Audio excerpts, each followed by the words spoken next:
Mohamed ma kii la tuuti rek depuis bi ñu fi commencé woo gars yi la affaire yi commencé def nii te yaakaar naa ne cette fois-ci moom waaju Mohamed bi tey ñoom ñoo coupé courant bi xam naa peut-être dañoo nekkoon point boo xam ne. bu ñu xamoon ni duñ ko coupé loolu kay ñoom ñoo téye courant bi quoi juste rek pour dagg fi ñu nekkoon fu am importance. donc Mohamed ñu ñëwaat foofu rek ci tey ñu investir ngeen. perdre pratiquement département bi. ngeen gagné fi 3 ngeen xam ne tey président Benno ba suñ ko mënee waxee noonu ñoo doon gagné presque zone bi yëpp. ci communes yu nekk fii ngeen gagné si 3 communes. 3 communes. mu nekk tey loo xam ne daf leen commencé porter préjudice parce que gis nañ yeewu askan wi commencé fi am xam naa après dañ ci dugg bu baax. commencé am terrain bu ñu commencé gagné du ma nee sax comme persing sax plus que persing lañ def c'est parce que dañ leen fekk fële tegee leen de côté. gàddu presque lépp est-ce que tey yow mi nga xam ne tey am nga fooy mën a jaar pour mën a jokkoo ak président de la république mu jiitee Benno tey est-ce que sooy waxtaan ak moom dina ko ne di nga ko alerter nga ne ko président la situation elle est alarmante actuellement dans la zone ci département bi ci département bi waaw defe naa ni président bi mu ñu recevoir yàggul recevoir na le département de Rufisque yàlla dogal ma bokk ci ñi ñu convié woon foofu moo ñu gën a xam li xew ci Sénégal bi yëpp parce que président il est le mieux informé que quiconque dans ce pays donc lépp lu xew ci Sénégal bi yëpp xam na ko rawatina nag li ñu perte élection locale yi ñu perte ko ci département bi sur 11 communes on a gagné que 3 communes muy commune Tivaouane Peulh Niague la Benno gagné ak commune Bambilor ak commune Diamniadio bi mu laay jiite. waaye comme li mu wax sànq loolu dafa am lu ko waral li ko waral mooy les listes parallèles mooy listes yi nga xamante ne jàpp nañ ni ñoom dañu waroon demal seen bopp ci élection yi te bokk ci mouvance présidentielle yi tey bu ñu defee ñun somme li nga xamante ne moom la coalition Defar Sa Gox am ak Benno Bokk Yaakaar. bu doon ànd nañu tey defe naa ni ci conseil départemental bële bu Rufisque bi ka fa nekk Yewwi du fa toog ki nekk aussi ci mairie de la ville bi même chose su boobaa aussi du fa toog parce que dañoo diviser wu woon te politique ku nekk xam na ni bëggul lu dul addition ak multiplication waaye politique bëggul soustraction bëggul division loolu nag moo ñu daloon ci local yi waaye élection yii nga xamante ne mooy législative yi beneen envergure la moo tax ñun ñëpp ñu teer suñu ay ambition yi nga xamante ne amoon nañ ko au niveau local jéem a doon benn su ko defee ñu mën a jox ndam président de la république. percée bi ngay wax aussi ci Yewwi peut-être loolu moo leen may tey ñu mën a percer suñu division waaye kat daanu dajul suuf nit ku nekk. boo amee benn échec da ngay jël échec boobu nga jàngat ci lan moo waral échec bi te jàpp naa ne ñun jàngal nañ ñu ñun lan moo taxoon ñu ñàkk au niveau du département te loolu incha allah on va relever le défi le soir du 31 juillet. Mohamed tey yow ñi nga àndaloon xam nga dellu nga presque APR suñ ko mënee waxee. non dellu ma maa ngi woon APR. voilà non da nga c'est parce que dellu lañ ko mën a waxee c'est parce que élection législative aussi tamit demoo ci bañeeru. non élection locale demoo bañeeru Benno donc peut-être loolu fa la ñuy waxee. Mohamed tey amoon ay nit ñu ànd ak yow. dañoo ànd ak yow c'est parce que tamit dañoo contrôle pouvoir bi ñëpp xam nañ Sénégal politique bi réalité bi nu muy demee. dañuy dem contre pouvoir bi pour mën a ànd ak yow. ñu dem mu ànd ak ñu ànd ak yow tey ñu dalal fi loon fi kenn koo xam ne dafa bokkoon ci yow nekk sa conseiller tey fële na la ci nga xam ne ci liste bi nga bokkoon. moom formellement Mamadou Sy formellement il a dit que moom du campagnal mooy ñi nga xam ne tey mooy mouvance présidentielle. est-ce que nekkul yéen ñi nga xam ne te seulement les leaders yéen a dem retrouver waat. ñeneen ñi delluwaat est-ce que tamit loolu ça ne va pas poser une équation par rapport ak yéen. waaw defe naa ni bi may ñëw fii léegi ci réunion laa jógee doon coordonné ak ñi nga xamante ne ñooy sama ay responsable nekk partout dans la commune te waxtaan nañ am na si ñoo xamante ne nag certes ànduñoo ak président de la république waaye ànd nañoo ak Mohamed Faye te ñooñu tey ñëw nañu ci réunion bi. wax nañ fa ay kàddu yu am solo kàddu yooyu mooy lan yow kat ñun yow lañ xam xamuñu président xamuñu ma Samba xamuñu ma Demba kon yow foo ñu joxoñ rek foofu lañ jëm ka ngay wax noonu aussi muy bàcc ñu gën ko xam ci bàcc defe naa ni ñëw na ci réunion bi te incha allahu rabbi dina même bu baaturul campagne aussi dina ànd ak ñun ci élection yi su ko defee ñu mën a am ndam bu seddu guy kon ñooñu ngay wax amoon na ci man effectivement ñoo xamante ne tey ànduñu woon ak président waaye gis nañ la ma leen wax ak li nga xamante ne war nañ ko mën a am ci suñu commune te amaguñ ko booba léegi parce que tey Tivaouane Peulh ni nga kaw yow yaa ko wax sànq nga ne mosuñu fay perdre élection depuis 2012 ba léegi te effectivement c'est vrai yàlla dogaloon man bokkoon naa ci ki doon maanaam piloté li ko dalee cité Safko ba cité Tawfekh nga romb Tivaouane Peulh yépp kon bokkoon naa ci ki doon piloté élection yi fii 2014 bi 2022 bi rek laa génn demal sama bopp waaye jàpp naa ni lañ doon teg ba tey mi ngi fi te incha allahu rabbi ña nga xamante ne ñoo jàppoon ni waruñu woon votel président de la république dinañ tam convaincre leen par des idées am na ñu ci tàmbalee ñëw te jàpp nañ ni ñeneen ñëpp dinañ ñëw rawatina ci côté jeunesse bi parce que man ndaw laa ni ñoom incha allah. Mohamed dina jafe trop nga convaincre nit aussi tamit par rapport ak li xew nga ne leen voilà fii laa nekkoon demaloon naa sama bopp ñëwaat naa maa ngi fii nañ joxaat président tey majorité est-ce que Mohamed c'est pas paradoxal d'une certaine façon. amul paradoxal te loolu dem ciy sant yàlla sax dem ciy sant yàlla bi nga xamante ni xam nga nit bu la nëbboo loolu mooy doon surprise ci yow waaye nit bu la nee carrément que ni man du ma ànd ak président lii moo tax nga ne ko looloog lii gat ngeen waxtaan ba convaincre ko defe naa ñu ci gën a bëri tey convaincre naa leen ba tey jàpp nañ ni ci li ma nekk nii mooy dëgg ba fekk si nañ ma kon loolu dañ ciy sant yàlla bu baax. am na ñoo convaincre woon local te après gis nga nu mu mujjee demee. non bokkul local ak lii bokkul. bokkul c'est que c'est ça quoi yow yéen peut-être am ngeen seen kii te Mohamed suñu ñëwee tey ci élection yi ci yaakaar naa ci campagne bi ngeen di baat amul mouvement bu bëri à part les leaders des listes nationales. amul benn engouement population bi joxuñu leen sax bopp dafa mel ni dañ leen tegee de côté quoi est-ce que yéen tamit jotul ngeen xoolaat seen bopp ci foofu noonu. non xam nga politique ay stratégie la te. tool nañ jamono bi nga xamante ne tey politique nekkatul xumbaay ak mumbaay surtout waa Benno yéen maa ngi ñëw moo tax ma wax la lool peut-être nit ñi dégg nañu ñu ne tekk rek waaye defe naa ni politique ay stratégie la tey bi ci gën a ndaw mooy les visites à domicile muy VAD nga xamante ne waa santé bi moom lañ gën a miin defe naa ni benn approche ci politique gënul baax approche boobu mooy nga dem fekk ci nit ñi seen biir kër nga dem fekk ci nit ñi ci marché bi nga dem fekk ci jeunes yi ci terrain football bi fi ñuy naanee ataaya fi nga xamante ne paa yi fa la ñuy grand plaçon nga dem waxtaan ak ñoom foofu. xanaa loolu guddi ngeen koy def c'est parce que kenn gisul leen. bon politique daal mi ngi politique amul guddi amul bëccëg dafal ndànk ma ñëw politique amul guddi amul bëccëg te nii may wax ak yow nii gars yi ñu ngi sur le terrain ñun du ñu may suñu adversaire fu mu ñuy bettee te ku xam commune Tivaouane Peulh Niaga xam ni ñi ñuy wooye opposition bi amuñu fi doole. tey ña ca nekk ñu jiite sax fa ñu dëkk sax daanaka xamuñu leen ñu ci gën a bëri tey boo nee Yewwi boo nee Pastef kan ngay wax fii.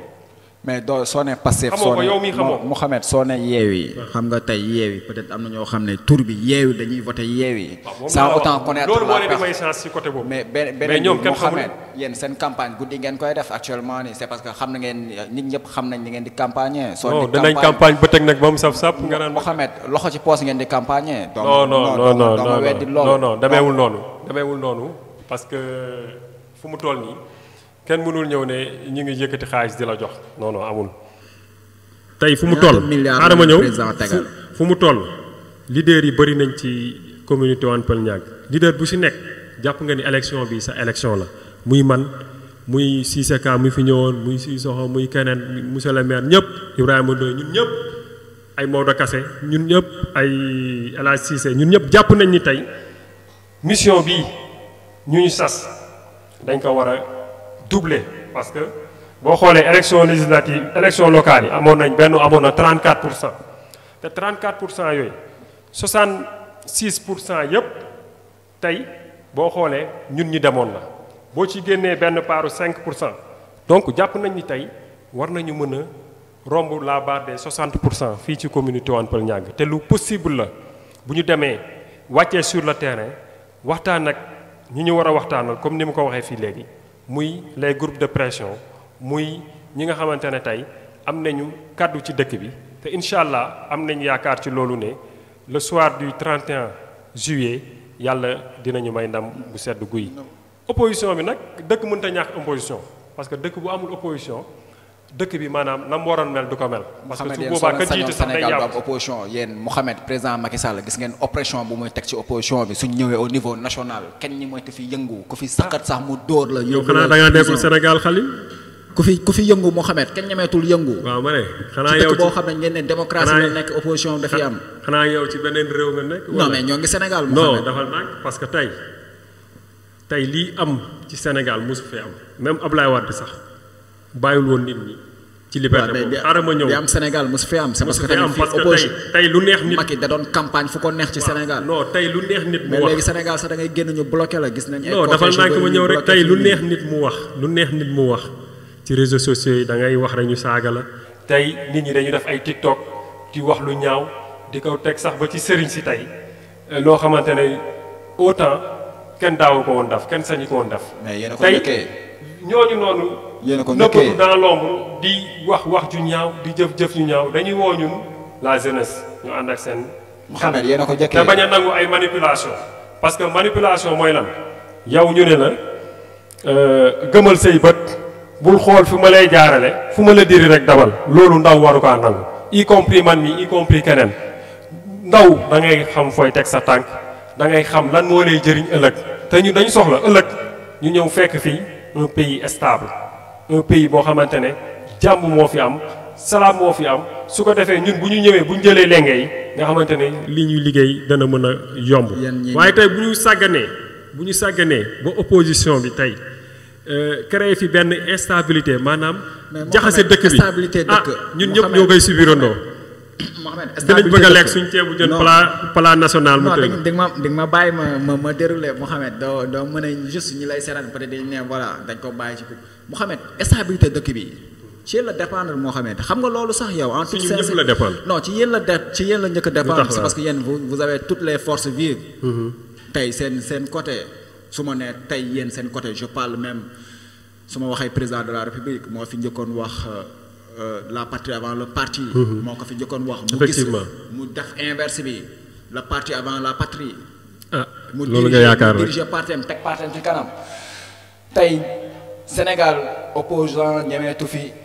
yëngu. ñu commencé par Khalifa Sall ñu créé ko ay caisse d'avance même si que moom tamit gis nañ ni mu demee on a vu l'affaire de Ousmane Sonko. ñu ñëw tey pression bu métti lay dund ngeen impopulaire ces réseaux sociaux yi ngeen bëgg a jàpp ne. léegi loolu yow kan moo ko créé. ñu bëgg a ñëw président Macky Sall n'est pas populaire dans les réseaux sociaux ngeen bëgg a ñëw ne jeunes yi nekk si réseaux sociaux yëpp amuñu yar.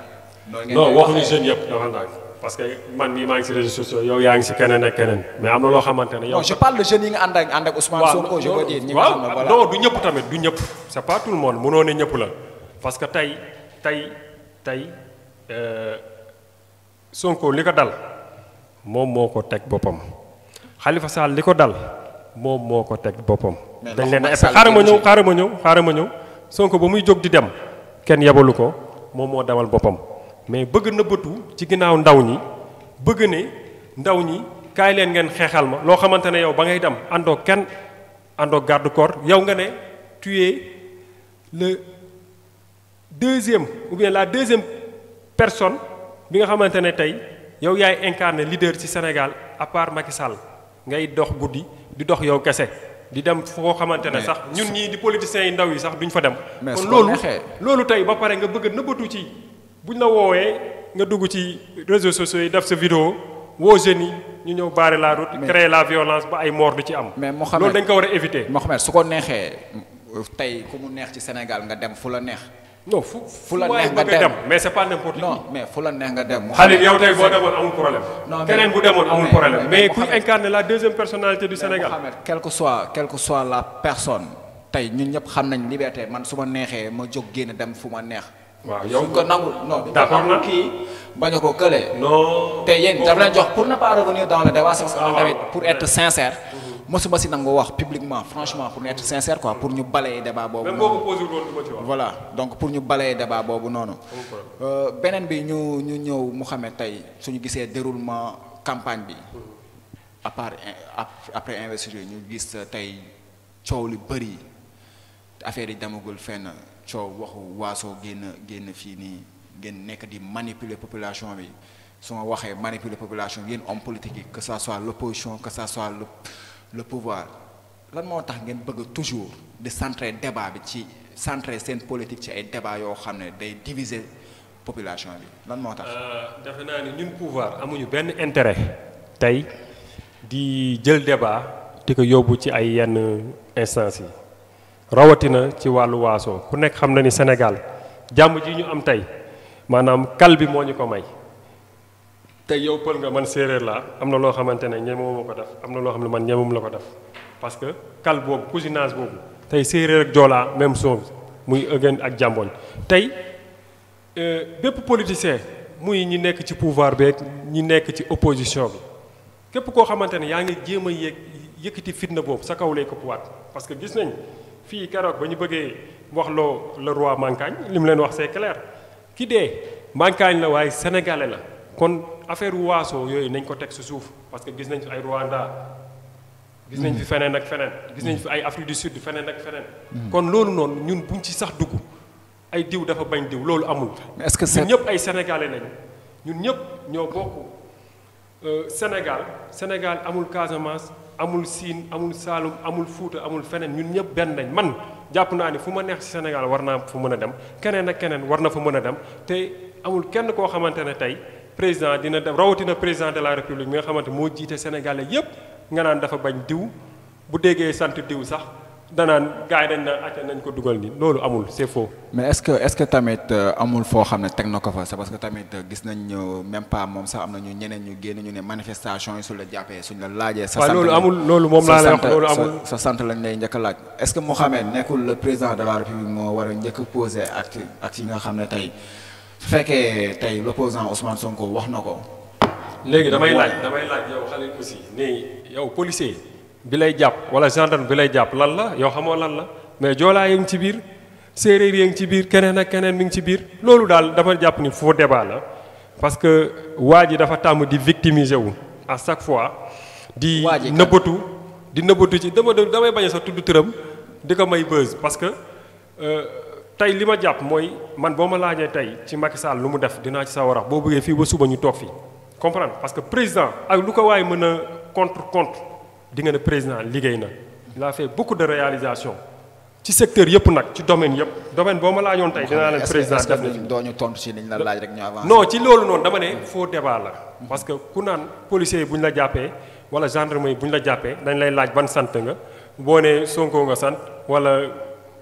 jaataa nga sant rek ñu jël la ne la acca nañ lay yóbbu ñu torture loolu amul c'est faux parce que policier boobu di la jàpp lu la leer ndax joolaa la lu la leer ndax soose la wala Mankagne la xamoo ci dara kon loolu noonu amul defe naa ne loolu bu amoon sa policiers yi ñoo koy njëkk a bañ suñu homme de tenue yi ñoo koy njëkk a bañ mbirum waaso bi daal li may ñaan mooy nañ ko teg ci suuf te xam ni ça ne passera pas avec le Sénégal. Là je suis d'accord et je pense que yow yaa koy njëkk a jëfee yow mi nekk séeréer dëkk ci biir ay pël. voilà donc je pense que nga jëfee ko rek mooy li la war aussi tamit di ci woo ñëpp. te di ci taay di ci woo ñëpp aussi tamit yaakaar naa la dernière fois bi ñuy jeexal wax nañ ci. ngeen dimbali ñu rek yéen homme politique yi ngeen bàyyi loolu de côté ñu mën a dund c'est parce que tamit politique kese nekkul ci Sénégal aussi tamit ñu xam loolu. Mouhamed au niveau départemental ana Ndiagne Diop ak ñi muy àndal tey dem nga tey yaakaar naa ne yàgg monsieur le maire Papis Diop ginnaaw bi ngeen nekkee di xëccoo. vous vous êtes donné la main ngeen continuer di avancer Ndiagne Diop ci campagne am. kañ la nar a ñëw Tivaouane Peulh ci biir commune bi kañ la. bon jàppuma kañ lay ñëw Tivaouane Peulh selon son calendrier xaw ma ko mais jàpp naa ni actuellement mi ngi battre campagne ci département bi yépp naa ni keroog lundi après tabaski bi dem nañ Bambilor fa la tàmbalee ñu dem fekk ci ko foofu ànd ak moom ñu def des visites de proximité ci département bi aussi mi ngi dem fi mu war a dem peut-être jour ñëwagul mu ñëw fii Tivaouane Peulh te jàpp naa ni dina fi ñëw parce que dina am benn caravane boo xamante ne caravane départementale lay doon su boobaa peut-être dina dugg si Tivaouane Peulh mais damay wax dara la personne de Ngagne Diop nekkul ni moom moo am importance li am importance mooy tey président de la république mi nga xam ne moo jiitee Benno Bokk Yaakaar ñu mun ko jox tey majorité boo xamante ne bu bëggee jàllale ay projet de loi yoo xamante ne njëriñu askan bi la ñu jàllale ko te du am xëccoo du am xiiroo du am ŋaayoo defe naa ni loolu la ñu soxla mais la personne de Ngagne Diop ou bien la personne de Diary Diène mooy ku jigéen ki ñu investir ci Benno loolu ça nous importe peu kon ñun li nga xamante ne moo ñu tax a jóg mooy dooleel président de la république mettre ko tey mu am benn confortabilité ci gouvernance am ñun loolu moo ñu tax a jóg ak tamit ñu bañ a fàtte commune Tivaouane Peulh ñàgg parce que wax nañ ko keroog bi ñu demee pale mais Mohamed tey ma eggali foofu comme ça ma wax tamit lu tax tamit ñun ñu gën a sawar tey ci jàppale président de la république fii ci suñu commune parce que tey commune Tivaouane Peulh ñàgg musul am benn ndombal tànk boo xamante ne jógee na ci Macky Sall ñëw fii ci commune Tivaouane Peulh ñàgg bi yoon xamal nañ ko wax nañ ko nee nañ ko Sangalkam am na ministre Bambilor am na député ñun ci 3-5 amuñu dara non am na député te incha allah dina amaat député bu soobee yàlla le 31 kon ñun commune Tivaouane Peulh ñàgg amuñu dara on a rien soxla nañu ci poste de direction yooyu soxla nañu ñu am ñu teewal ci instance de décision yi parce que loolu moo ñu permettre ëllëg bu ñu bëggee dara mu yomb ñu comme ñeneen communes yi ni ñu koy amee mu yomb. Mouhamed tey ki nga xam ne Ngagne Diop nekkoon député ci législature bi ñu génn nii mu nekkoon député même si que liste nationale la demee woon aussi est-ce que Mouhamed gis nga mu représenter dignement tey zone bu mu nekkee est-ce que tey gis nga benn affaire boo xam ne dégg nga wax nañ ko fa ci biir commune boo xam ne ci Ngagne Diop la jógee. ci assemblée defe naa ci am na benn vidéo après naa la ko envoyé yàggul dara sax ba ma ko jotee parce que ñu bëri du ñu mën a seetaan plénière yëpp parce que tey télé bi am na yu muy génnee am na yu mu dul génnee waaye vidéo bi naa la ko envoyé fi muy défendre dinaa ko sax dugal ci net bi su ko defee ñëpp am ko fi muy défendre suñu commune wax dëgg fa neex yàlla bi ñu kaasal pour ñu am ndox. benn yoon. waaw mais même bu dee benn yoon sax baax na parce que député loolu lay jëriñ député lu muy jëriñ député. mënul ci 5 ans benn yoon. waaw même ci 7 ans même ci benn yoon même bu dee benn yoon xaalil c'est bon parce que xam nga lu tax benn yoon boobu moo gën mu doon nen. benn moo gën dara. comme daf na ko benn yoon man loolu laa mën a témoigner lu ma gis ci vidéo boo xamante ne daf na ko man ma jàpp ko leneen li mënu ma ko xam. mën naa yàgg na fa di défendre population bi te gisuñu ko. mais loolu moom jàpp naa ni moom lu am la te incha allahu rabbi vidéo yi itam danañ ko wasaare. donc Mouhamed tey population bi pour ñu préparer wu rek en éventualité. pare nañ gis Papis Momar Sokhna Diop muy monsieur le maire Papis Diop ni ñu ko xamee. mu nekk ci même oto ak tey muy campagne ak Mouhamed Faye. est-ce que population bi tey suñ ko gisee bu mu leen bett. non mënu leen bett parce que tey ñun préparé wu nañ en conséquence par rapport à ça ñun ak Papis amuñu benn animosité. li nga xamante ne moo ñu boole woon mooy sama ambition mënu ma teer ko ma ne ko du ma ko teer parce que defe naa ni ku seetaanoon sama vidéo bi ma defoon ak benn télé local fi waxoon naa ko ci. boobu maa ngi liggéey ndax la mairie mais boobu démissionné wu ma woon comprendre ma ne nit doo ñaan yàlla toog benn place rek. doo ñaan yàlla toog benn place rek da ngay ñaan yàlla boo toogee ci premier escalier nga mën a yegg deuxième troisième ba mën a yegg ci terrasse loolu la ñu ñaan yàlla. te incha allahu rabbi suñu ambition yooyu ba tey mi ngi fi waaye bii bokkul bii président moo soxla donc képp ku ñu gis ñu ànd ñun ñëpp les 9 candidats ànd ak Papis Diop dugg ci dëkk bi warulaa mën a bett parce que li ñu bëgg aussi mooy intérêt dëkk bi mooy lan Tivaouane Peulh la mu ñàkkoon li ñuy jooy chaque jour mu mën koo am muy wàllum ndox mi wàllum marché yi tey am na benn marché moderne boo xamante ne war nañ ko tabax fi Tawfekh marché de plus de 1 milliard avec toutes les commodités yi nga xamante ne ay banques ak lépp da ciy am te pour bientôt dinañ ko gis mu voir le jour donc ñun loolu lañu soxla ñun développement suñu dëkk moo ñu tax a jóg. kon tey monsieur le maire bu jógee di jàppale président ñu xam ni président moo fi nekk fii ba 2024 tey ñun dañuy ànd ci loolu ànd ak moom su ko defee Tivaouane Peulh ñàgg commune bi yëpp ak Niakoulrab mën a gis seen bopp tey ci gestion président de la République. Mouhamed tey yaakaar naa ne waxtu bi li ci des bëreetul juste rek mu gën a gaaw Mouhamed tey ban assemblée ngay xaar assemblée bi nga xam ne tey assemblée bu mécanique lay doon mooy comme li nga ko waxee président tey su jógee fële projet de loi bu mu andi rek mu sànni ko fu ñu ne voilà oui est-ce que assemblée boobu ngay xaar ou bien assemblée boo xam ne day défendre idée yi nga xam ne population bee ko moom ban nga ciy xaar Mouhamed. xam nga sénégalais yi dañuy dem ak ay wax sénégalais souvent duñu gëstu. mais assemblée balaa ñuy dem plénière y a les commissions yi ñooy liggéey tënk li ñuy tënk ñëw soumettre ko ñu propose commission yi loi bu ñëwee ñoo koy gëstu xool ko mu door a dem plénière léegi nag nit ñi plénière rek la ñuy seetaan foog ne loolu mooy assemblée ñu fay nekk di xasante xaaral ma nit ñi dafa nekk di xasante wala di fa wax naka su dul noonu loolu moom dañ koy ñaawlu parce que assemblée du pour xasante wala pour saagante. assemblée dañ leen fa yónni population bi dañ leen fa yónni pour que ñu mën a défendre maanaam li nga xamante ne mooy njëriñu askan bi te loolu weesuwul li nga xamante ne tey mooy politique de développement bi président bëgg a mëne tey pour gën a sukkali Sénégal tey dans tous les domaines ni ma koy waxee Sénégal am na ci ay avancement avec le président de la République. Mouhamed commission yi ngay wax noonu yëpp commission yi tey soo nekkee majorité assemblée nationale yaay nekk majorité commission yi te xam nañ ne majorité actuellement nii ba tey commission boo xam ne am nga majorité séance de travail bi ñu ci war a def sax duñ ko ci def xam nga moo tax muy teel a yegg tey fële na leen mooy assemblée nationale. est-ce que tey Mouhamed li ma ñëwaat ci question bi rek yaakaar naa ni da nga ñëw di jéem a esquiver question bi non est-ce que da nga bëgg a tey loo mën a liggéey ak président Macky Sall mu leer na ne yaa ngi koy liggéey pour mu amaat majorité ci assemblée nationale est-ce que da ngay xaar ñu amaat assemblée bu mécanique boo xam ne projet de loi bu ñëw day jàll boo xam ne tey c'est même pas bénéfique à la population c'est bénéfique seulement aux personnes qui sont autour du président ou bien autour même du gouvernement est-ce que loolu tamit. Sénégalais aussi souvent dañu dafay amalgame est-ce que gis nañ fi benn projet de loi bu ñu fi voté fii boo xam ne maanaam président rek moo ci njëriñu amul. mënuñu ko génne kenn mënu ko génne léegi nag nit ñi dañuy yàq xelu nit ñi. mais suppression tey poste de premier ministre. ñu gis affaire bi nu mu gaawee ñu taf. waaw président jékki-jékki mën leen après élection yi dañu woon sax après élection locale yi da koy andiwaat ñu gis mu toxal ko après juste après élection législative yi. loolu tamit est-ce que nekkul c'était un problème boo xam ne. non du problème ne xam nga lu tax du problème parce que président de la République. dafa am lu ñu naan pouvoir discrétionnaire loo xamante ne moom rek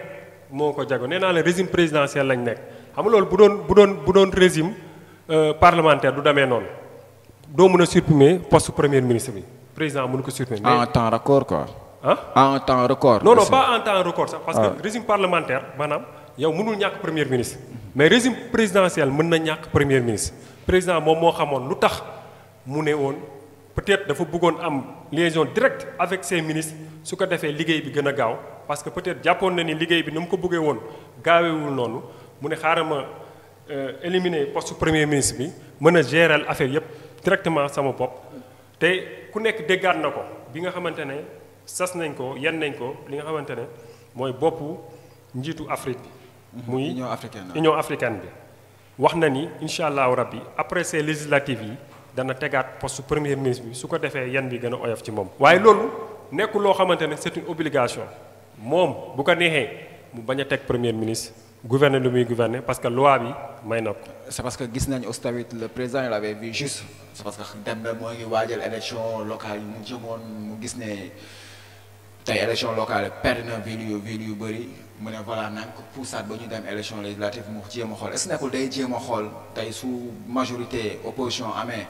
mu ne voilà opposition du ma créer poste premier mais politique c'est de bonne guerre kii Khalil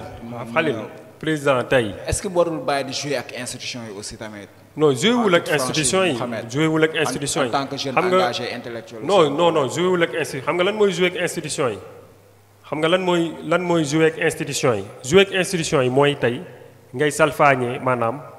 tey constitution réew mi waaye loolu loi moo ko may. yoon moo ko may constitution moo ko may saa bu ko neexee mun nag mi ngi niroog tey mu fal ministre yi tey à tout moment président bu ko neexee mu wàccee la. kenn mënu si mais député bi ñu fal président mënu la wàccee comprendre ki nga xamante ne askan bi moo ko fal suffrage direct muy les maires ak yooyu président bu lay wàccee aussi day fekk nga def ay fautes lourdes yoo xamante ne war nañ la mën a sanctionner ñu indi la li nga xamante ne mooy délégation spéciale. mais jàpp nañ ni loolu yëpp daanaka dara amu ci président mi ngi gouverner ni mu war a gouverner réew mi te gis nañ ci ay avancement ci secteur yëpp comme ni ma ko waxee léegi. voilà donc juste rek ci quelques minutes ñu ñëw si monsieur le maire yaakaar naa ne actuellement moom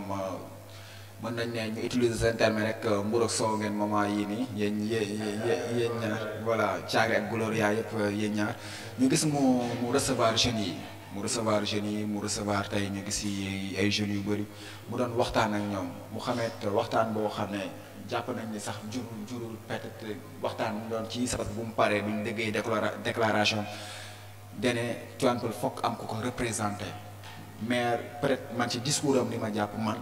est-ce que nekkul dafa bëgg a jéem a xëccaat lépp andiwaat ko ci côté am tey nekkul jeunes yi dafa bëgg a utiliser jeunes pour xëccaat lépp mooy comme li ngeen di wax ñu am poste ministre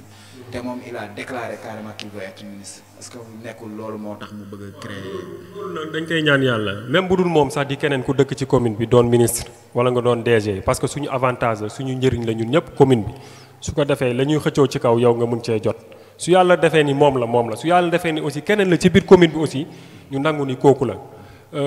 di wax ni li mu woon ndaw ñi aussi dama koy saluer parce que ni ko président Sori Sylla waxee booy gouverner sans les jeunes mënut a nekk rawatina nag élu local mënoo gouverner sans la jeunesse parce que jeunesse bi lu ci gën a bëri liggéey bi ñoom ñoo ko yore te ñoom ñoo koy def kon tey nay gën a amaat taxawaay gën a jege jeunes yi gën a jege population bi xam lan mooy seen souffrance su ko defee mu mën cee taxaw loolu laa koy xelal di ko jaajëfal bu baax ak grandeur bu mu am aussi ak ouverture bu mu am ba ñun ñëpp mu boolewaan ñu président boolewaan ñu ñun ñëpp ñu ànd doon benn incha allah pour jëli ndam li le soir du 31 juillet. Mouhamed ñu ñëw si benn question boo xam ne 30 secondes rek dañ lay bàyyi nga répondre par oui ou par non rek comme que yéen seen président moom du danaan soit que oui ou non ñu gis nga àndaloo ak Adama Faye benn moment Adama Faye ñun ñëpp xam nañ position bu mu am ci 3e mandat wu président Macky Sall. ñu gis aussi tamit opposition ku wax dane président Macky Sall dafa nekk di def élection yi baromètre la pour moom pour mu jéem a xool ndax dina nekk candidat balaa ñuy wax 3e mandat c'est parce que tamit nit ñi balaa ngay am mandat nga gouverner ñu élire la ba pare. est-ce que yow ban position nga am ci candidature 3e candidature président Macky Sall tey en toute honnêteté. waaw loolu li ci Macky Sall wax rek laa ci waxaat c'est-à-dire que du lu jot président du moom mooy décider day def 3e mandat wala déet. est-ce que soo soxlaa stabilité aussi tamit jotul mu wax ci. non soo soxlaa stabilité est-ce que jotul mu wax ci tamit. non xam nga président man pour man clore na débat bu yàgg nee na tey man du ma ne damay def 3e mandat wala du ma ko def. mais constitution bi la ñuy xool ndax permettre na ko wala permettre ko parce que tey bu ko waxoon. mais constitution moom permettre ko. ministre yeeg ñenn ñi kenn dootul liggéey. ku ci nekk yaa ngi jéem a xool ban porte ngay jaar naka ngay def pour succéder ko loolu wax na ko te ñun li ñu soxla mooy nit ñi liggéey ba élection jot ñu ko ne mais Sénégal dañoo am tendance su 24 heures sur 24 yëpp dañuy politique. 365 jours yëpp dañuy politique. yéen homme politique yéen ñu koy imposer aussi yéen a koy imposer population bi tamit. non ça dépend. ça dépend aussi ci population bi est-ce que population boobu tey est-ce que nekkul loolu moo leen neex tey ñu imposer leen politique chaque jour pour man dañu war a dem politique baax na mais politique de développement moo gën. ok donc yaakaar naa ne aussi fa la ñuy jaaree rek daaneel jotaay bi. yaakaar naa ne Mouhamed aussi. tey am na yoo xam ne tey peut-être bëggoon nga ñu wax ci tey peut-être sacre Sénégal bi ñu am ginnaaw Coupe d'Afrique bi. Sadio Mané gagné Ballon d'Or bi Aliou Cissé nekk meilleur entraîneur équipe nationale Sénégal ñu joxaat ko aussi tamit trophée meilleur sélection ñu gis aussi tamit Ibrahima Sakho meilleur le plus beau but de l'année ci loolu Ousmane Sakho autant pour moi. tey ki nga xam ne tey mooy le plus jeune mu gagné ko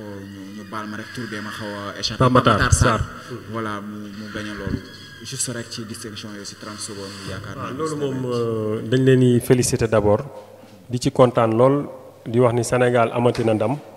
tey loolu ndam lu rëy la defe naa ni loolu daanaka mosu fi am musu fi am vu l'histoire musul am kon loolu dañ koy saluer di leen jaajëfal di ñaan yàlla aussi ci jongante yi ñu jëm muy coupe du monde bi yàlla may ñu ci ndam parce que lu mën a nekk la football la rek football moom football la reenu ñaami la fu nekk lay daggee ñu ngi leen di ñaanal yàlla ñu dem indil ñu ndam li fii ci Sénégal. Mouhamed di la sant di la bàyyi nga tàggoo rek ak ñi ñu doon seetaan xam naa ne te bëriwul na ñu la doon xaar tey. waaw jërëjëf Khalil maa ngi lay remercier ci invitation bi di remercier waa télé bi yëpp ñi nekk ci régie beeg yëpp ñoom Ron ak ñëpp sama gars yi ñoom ñëpp maa ngi leen di ziar bu baax xam naa ni su ma limee damay jum waaye maa ngi remercier aussi monsieur le maire ci li nga xamante ne tey teg na ko fii ay jéego nga xamante ne ñun ñëpp ñu demoon doon ay. nekk ci mouvance présidentielle ñu doon benn loolu ndam lu rëy la pour Tivaouane Peulh di ñaan yàlla may ñu ndam te bu ñu mayee ndam it ñun ñëpp ñu jëriñoo ko ba Tivaouane Peulh mën a am tey ay ministre mën a am ay directeur général loolu la ñuy ñaan yàlla te yàlla mën na ko te incha allahu rabbi jàpp nañu commune Tivaouane Peulh Niague war na ko mën a am di jaajëfal ñi nga xamante ne tamit mënuma leen bañ a ñàkk tudd ma ànd ak ñoom ci élection yi ñu weesu muy équipe bu dynamique yoo xamante ne su ma limee damay juum léegi laa jógee ñoom réunion jàpp teewoo bàyyi lañ ma def di ma taxawu saa su nekk di santaat sama famille bu baax di sant ñëpp di gërëm ñëpp di leen wax di leen dig daje ba beneen yoon jërëjëf. jërëjëf Mouhamed ci kàddu yi nga xam ne tamit moom la yëkkati jëmale ko si ñi nga xam ne tey ñoo ñu doon seetaan mu nekk ay kàddu yoo xam ne yaakaar naa ne wala jàpp nañ ne jur na njëriñ ci ñi nga xam ne tey ñoo doon seetaan wala tey jur na njëriñ ñi nga xam ne tey ñoo nekkoon fi nga xam ne mooy ci plateforme digitale yëpp. di ko gërëm aussi tamit comme je le dis à chaque fois ci disponibilité bi aussi tamit nekk na émission boo xam ne coordination bi peut-être yomb na yombul à un moment voilà Mouhamed moom à chaque fois il se fait désirer balaa nga koy jot day du kii mettiwul mais aussi tamit nekkul lu ñu préparé bu yàgg aussi tamit di wax rek ki nga xam ne mooy monsieur Cissé Ka yaakaar naa ne depuis lors aussi moom Didier yaakaar Rona le directeur des programmes yóbbante la rek bu may andi si yow moom moo ngi xaar division c'est parce que ñeneen ñoo koy woo di ko laaj division bi xam naa ni su ci xajee rek incha allah dinañ ko andi di sant di gërëm aussi tamit Didier Rona moom mi nga xam ne moom moo nekk si coordination ci programmation bi ak lépp en plus moom moo nekk régie di gërëm aussi tamit caporal info mi nga xam ne aussi tamit moo ñuy jàppale ci lépp loo xam ne tey ci lu ñuy waxtaan aussi ci lu bëri.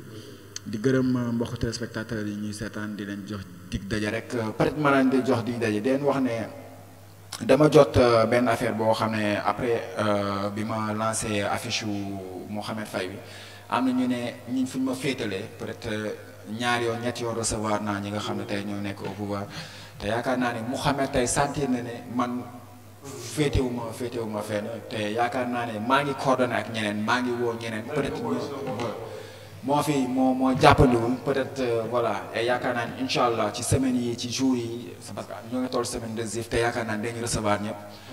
demain dañ koy bàyyi ak waa équipe Ataaya Show ñu ñëwaat samedi ci ak beneen invité dimanche aussi tamit ak yeneen invité incha allah ñoo ngi koy préparé di leen jox dig daje rek boobu ci beneen édition spéciale di leen ñaanal yàlla muy borom jàmm yàlla nañu defal jàmm jërëjëf.